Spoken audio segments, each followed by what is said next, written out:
कि तुम्हारे कुछ चाहने से मेरा कुछ हो जाएगा। थोड़े दिनों में क्या होता है कौन सुनेगा और कौन नहीं। मेरी बात सुनो। पहले दोस्ती का हाथ मैं बढ़ा रही हूँ। हमारी जिंदगियां हराम कर रही हो।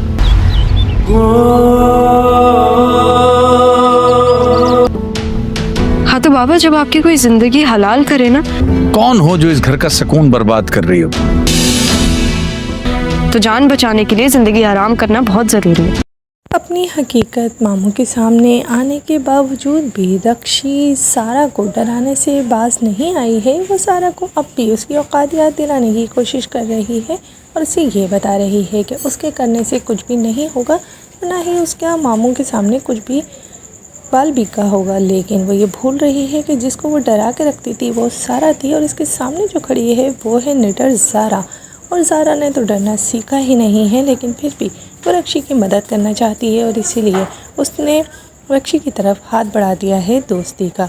सारा जो कि हैदराबाद में सरमत के साथ रहती है, लेकिन उसको ज़ारा बनने में काफ़ी टाइम लगने वाला है और इसीलिए उसने जब सरमत ने उसका हाथ पकड़ा तो ज़ारा का एकदम से हाथ उठ गया है सरमत पर। और सरमत ये सोचकर हैरान है कि वो तो ज़ारा का हाथ हमेशा ही पकड़ते आया है, तो अब उसे अचानक क्या हुआ है, क्योंकि उस बेचारे को नहीं पता है कि जो उसका हाथ उसने पकड़ा है वो ज़ारा नहीं बल्कि उसकी जुड़वा बहन सारा है।